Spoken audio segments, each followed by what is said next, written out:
อันนี้คือเฮือนโบราณดังเดิมที่สารโดยฝาไม่เฮน้องถือคล้ายคือเวทเนาะแบบนี้เนาะคล้ายๆคือเวียดนามเลยสาหญ้าแถวนี้เขาเอิ้นว่า4 เดือนแดด8 เดือนฝนนะอุณหภูมิต่ำสุดก็ประมาณ13-14 องศาพอจุดละเนี่ยสะบัดเนี่ยดำหน้าวะโอ้สุดดำหน้าคักเนาะอันนี้บนหนาวเลยนี่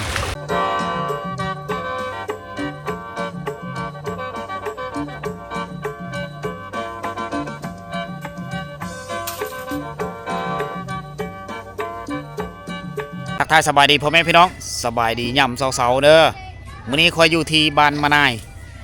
เมืองเสปนแขวงสวรรณเขตหรือภาษาทางการเขาจะเอิ้นว่าบ้านละโกนะมะนายคำว่ามะนายนี่แปลความเฮาก็คือมะมีมะนายนี่แปลว่ามะมี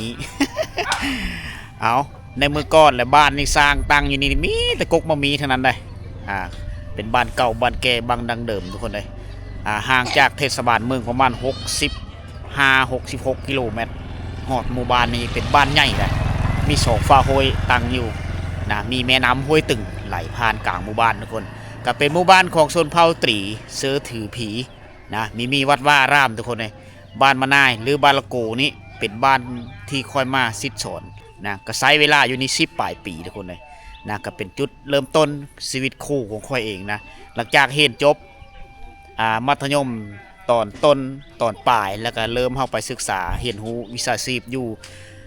แขวงสวรรณเขตกับปีหนึ่งเรียนจบปุ๊บมาแล้วก็หนีพัดพากจากพ่อจากแม่มามีพ่อผู้ที่2อยู่นี่อีกนะเกิดพอหักไม่หักอยู่นี่คอยมาเห็นหูภาษาเผ่าบรูอยู่นี่แหละต้นกำเนิดของภาษาบรูที่ค่อยเว้าเฮือญาติพี่น้องฟังในแต่ละมือแหละบ่อนเห็นภาษาเวทคอยอยู่นี่มีไอหักไอแพงเป็นคนที่สอนภาษาบรูแล้วก็สอนภาษาเวทคอยโดยภาษาป้าว้าภาษาการไปการมาตามท้องตลาดตามบ้านตามเมืองทุกคนเป็นภาษาตลาดก็ซันมีแม่นซับทางการนะอยู่นี่คือจุดเริ่มต้นของค่อยล่ะ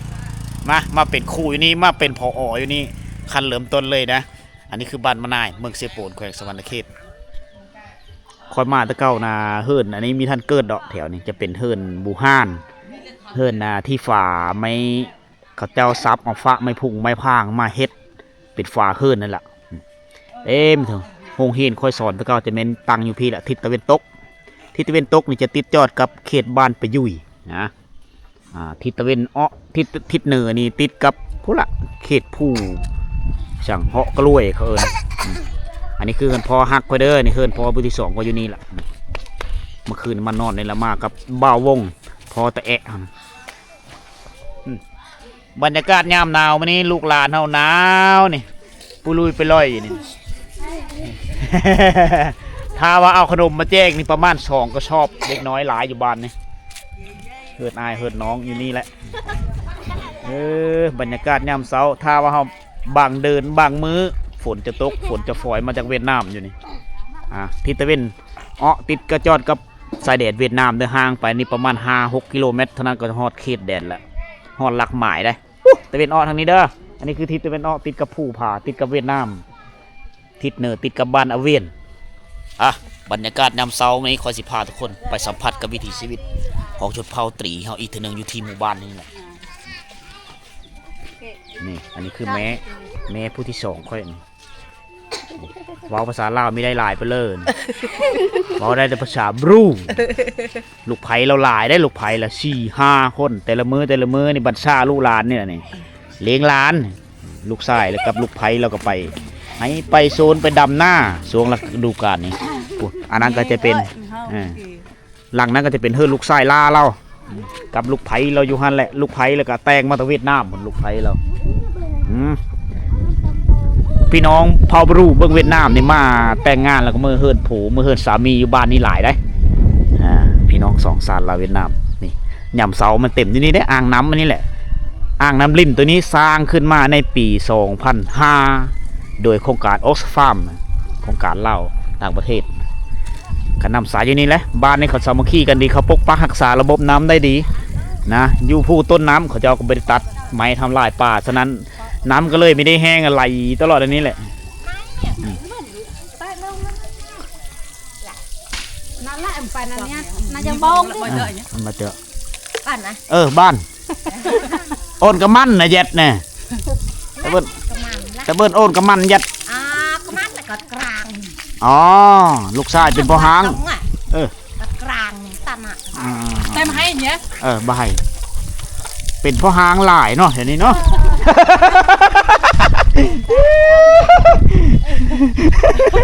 พ่อหางหลายลี่นี่ได้ลูกไผ่มือเหินหลังแล้วก็ นายจูบนละน้ำบนกลางตัวนั้น อันนี้ยังเนาะ บนรับละน้ ลูกไผ่เราลูกไผ่กกเนี่ยเอามาจากเวทมาจากเวียดนามเอาลูกไผ่คนเวทมาเลย ไอ้หนุกไอ้เจอหนุกอีชู้จ้ะ โอ้เมื่อแล้วเนาะตาเนาะ บ้านคืออันละบ้านละ อันบันน้ำสนวด บ้านตาหนุ่มเยอะ เอานี่ได้วิธีชีวิตยำเสา ไก่ชูบ้านเนี่ยน่ะไปเราเที่ยวชมหมู่บ้านยำเสากันรถกระเจ้าใส่รถกระเตียนไว้ได้ขาขายแถวนี้นะรถกระเตียนเป็นรถยุคสงครามไปละอันนี้คือท่อน้ำที่เขาเจ้าจะมีแผนจะไปต่อน้ำเฮาเสื้อหน้าแซงเขาหรือหลังเดียวนี่อันนี้คือเฮือนบูฮานดังเดิมที่สารโดยฝาไม่เฮในเมื่อก่อนมุงกระเบื้องนี่เขาก็ซื้อมาจากเวียดนามหมดกระเบื้องห่างไกลจากตัวเมืองเกือบ70 กิโลมีรถหุ่นใดมีนี่นะเอ้ยพื้นฐานเศรษฐกิจพอเพียงแล้วเดี๋ยว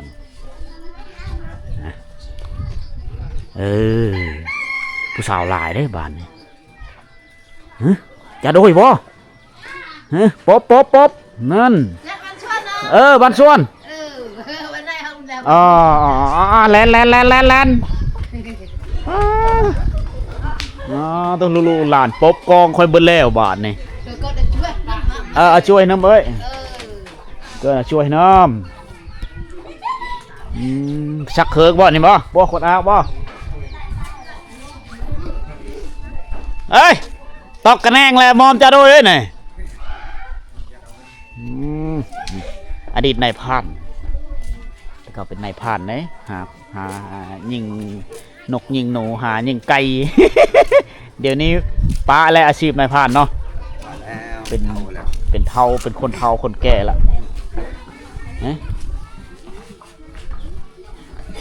โอ้ย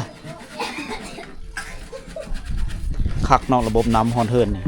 หนาวบ่สะแงดบ่สะแงดเอ้ยนี่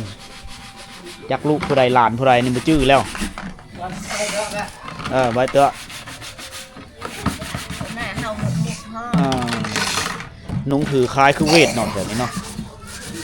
คล้ายคือเวียดนามเลยรถกันซื้อมาแต่เวทนับแต่ภาชนะตุกกระตุกกระซ้ำเด็ดๆก็เครื่องสายของสอยอยู่เวียดนามเลยแต่งตัวรอแต่เสาแท้เฮ็ดงามแต่เสาแท้แดบตายดิแผลปัวแผลนี่ปัวแผลก่อนเอานี่เด็กต้มบ่เอาอัดจะคักลูกหลานวิถีชีวิตยำเสาจังซี่แหละแต่ละมือวิตตะกี้นี่กะวิตนี้เขาก็ไปลกมันเลยลกมันต้นขายแถวนี้ขายมันต้นปลูกยางบงปลูกกาแฟแถวนี้อาชีพของเขาเจ้าเฮ็ดหน้าโซลายเฮ็ดหน้าผู้เริ่มมีหน้าแล้วก็ไปเฮ็ดไห้ทางไห้น้ำแต่บ่ให้เจอยาน้ำนี่โซนทำกินข้าวเลยได้ดูนน้ำเพิ่มฉบับนี้แล้วบ่โอ้มันลุไอ้เนาะมันลุเลยไหน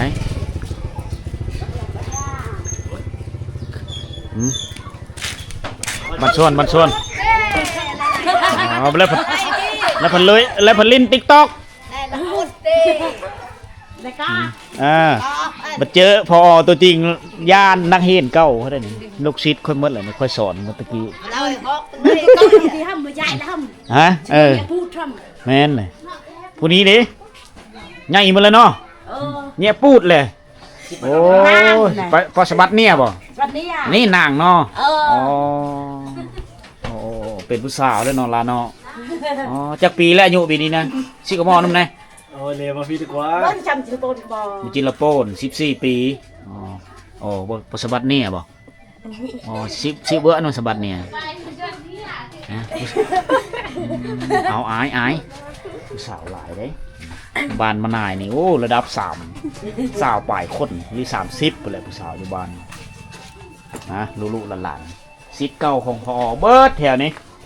ตั้งแต่ข้อย้ายเมื่อปี2019เขาเจ้ายังน้อยๆเท่านี้แหละอายุประมาณ 5-6 ปีเริ่มเห็นปหนึ่งมาปีนี้เขาเจ้าเป็นสาวแล้วมาปีนี้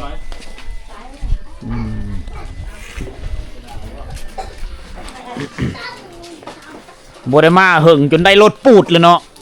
อ๋อผู้ไรครับ ลูกสาวก็ครับบ่ แต่มึงเอ้ยครับนี่แต่มึงจะคนและอาไก่อันแต่มึง Ôi, ไปบ่ quay lắm mấy mong chỉ mấy nhằng. อ๋อมังตะกา มังตะกาเอ้ยอันนี่ผู้สาวปุ๊บก็ไล่เขาเลย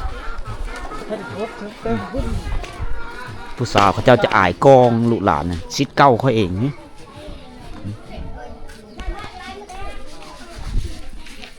บ่สักเครื่องนี่บ่นี่แน่นบ่ปัวทั้งในอ๋อเกลียกเช่นนั้น คือประตูพาไม่ได้จ่าย คนนี้นะซื้อนั่นเลยว่ะคนนี้กระโดดมือยังไงคือครีนอ๋อ เอาอ่ะหนาว อายแล้ว เจ้าอ่างสาวหลายกัน ลูกหลานๆเขาเจ้าจะรอคิวมากเพราะว่ารอทานเขาเจ้าปุ่มน้ำนี่เขาเจ้าขุดน้ำสร้างเลยน้ำใสนี่ใสใดปุ่มเอาขึ้นมานี่ล้างถ้วยล้างโบ่งอาบน้ำอยู่นี่ระบายลงมาพูดละสู้คลองระบายน้ำลูกหลานก็มาล้างหน้าในยามเช้าเกะละเกี้ยไม่เยะนิกแน่ละเกี้ยเจออาจารย์เก่าอายลูกหลานเขาเองได้เน้อจะคอยย้ายเมื่อปี2019นี่เขาเจ้ายังน้อยนะอายุ6 ปีแหละ6 ปีเห็นปนึงโอ้กินกาแฟบ่ง่อยกาแฟเนาะ เลยแล้วดงบ่ เกลือแยะ แล้วดงแฟนจะโดนครับ เกลือแยะเอ้ยอยู่ที่นี่นี่อากาศเย็นเลยฝนตกนี่สาหญ้าแถวนี้เขาเอิ้นว่า4 เดือนแดด8 เดือนฝนนะอุณหภูมิต่ำสุดก็ประมาณ13-14 องศาแต่ว่ามื้อนี้ประมาณ20 องศานะมื้อนี้ก็ถือว่าหนาวสมควรแล้ว นี่บ่เฮือนพ่อบ้านบ่นี่นั่นบ่อันนี้เฮือนผู้ใหญ่บ้านนะผู้ใหญ่บ้านนะแต่เข้ามานอนนี่เมื่อคืนนี่ก็มีเมาอีก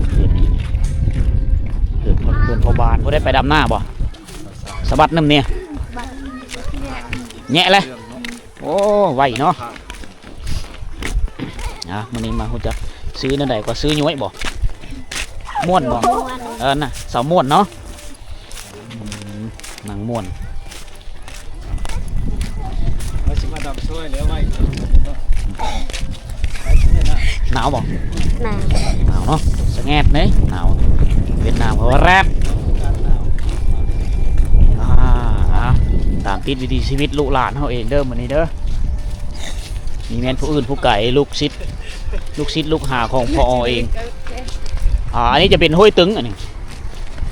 ห้วยตึงนี่มีต้นกำเนิดมาปุ๊บแหละบ้านอาเวียนจุดสุ่มไปละไปละปัวตั้งไหนเลยเนาะ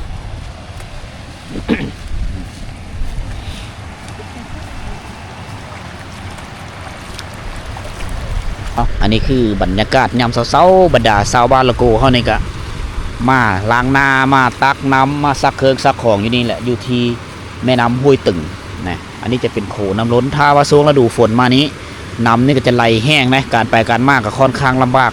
เมื่อฤดูฝนตกฟ้าห้องน้ำป่าไหลหลากมาบางรถจักรนี่ก็อาจจะได้หามทุกคนนะได้หามรถหามไปข้ามมาน้ำแม่น้ำตัวนี้แหละคือล่อเลี้ยงชีวิตทางหมู่บ้านของบ้านมะนายแหละ โกยินดี แล้วเรากินคักเนาะ ยันเอ้ยพูน กัดกิน ทีแรกอะ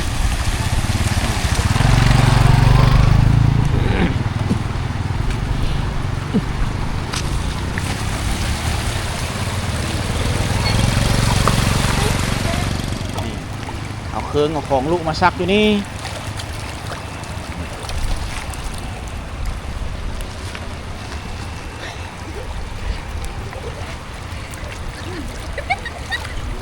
เอามาไหมแล้วคอยกระซับมาไหมเลยมีคอยจื้อเขาเจ้าไปเลยผู้บางคนก็แต่งงานไปแล้วได้ลูกได้เต้าแล้วหลงลืมกันแล้วเพราะจุดละเนี่ยสะบัดเนี่ยดำหน้าวะโอ้สุดดำหน้าคักเนาะนี่บนหนาวเลยนี่เอาผู้หญิงไปก่อน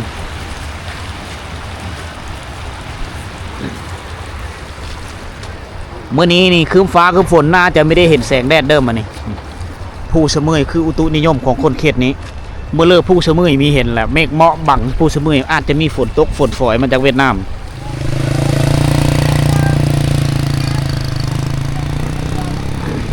เอาอันนี้คือภาพบรรยากาศยามเช้าๆทุกคนเลยพาพ่อแม่พี่น้องมาสัมผัสกับวิถีชีวิตของพี่น้องชาวลาวเผ่าบรูโดยเฉพาะคือเผ่าตรีแหละเต็มอยู่ลำแม่น้ำแห่งนี้ชาวบ้านสองฝะห้วยเบื้องนั้นก็จะเป็นบ้านมะนายคือเก่าแหละเป็นสองฝะห้วยอยู่คนละฝะห้วยซื้อการไปการมายามเช้านี่เขาเจ้าจะสัญจรไปมาเที่ยวห้ามน้ำตัวนี้แหละโบกกับบรรยากาศมันก็เยือกเย็นได้หน่อยนึงแล้วน้องน้อยนี่หลานน้อยนี่เขาเจ้ากันเริ่มมีจินตนาการที่จะเอาก้อนหินมากองตันลำแม่น้ำนี่ก็คือเขาเจ้าเห็นผู้ใหญ่เฮ็ดตันเอาแล้วน้ำของเท้าหน้าปีหน้าแซงนะนี่แหละการเห็นหูของน้องในชนบทของหลานน้อยนี้ติดนะเห็นหูจากผู้ใหญ่อันนี้แหละคือมันบ่งบอกถึงการดำรงชีวิตของชาวลาวเฮาในเขตชนบทการตันเอาแล้วน้ำเฮ็ดเมืองเฮ็ดฝายเบื้องนั้นก็เอาหม้อเอาถ้วยมาล้างสถานที่แห่งนี้คือสถานเหมาะสำหรับการมากางเต็นท์นอนอยู่นี่ชมวิวธรรมชาติโอ้โหสุดเล็กเลยอยู่นี่ล้างถ้วยล้างโบ่งน้ำนี่จะไหลตลอดแรงตลอดปีเด้อยามนี้น้ำจะขุ่นเนี่ยเพราะว่าเขาเจ้าดำหน้าเด็กผู้เป็นเมย์จะได้สอนลูกสอนหลานเพื่อเขาเจ้าเฮ็ดล้างถ้วยซอยเวกครอบครัวได้ดี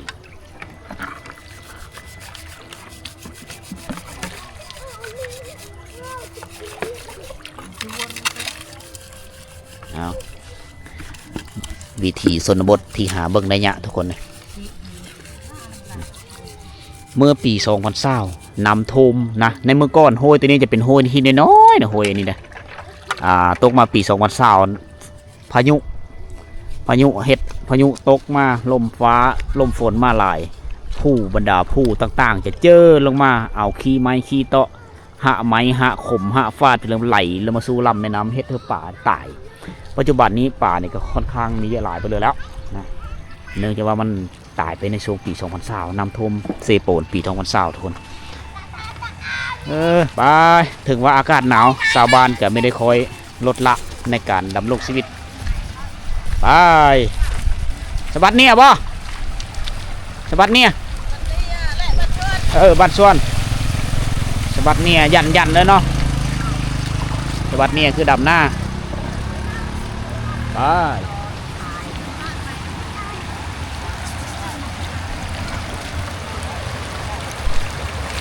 đang nó coi ta trâu nó cũng hòm ơ ก่อยแงะ phật lơ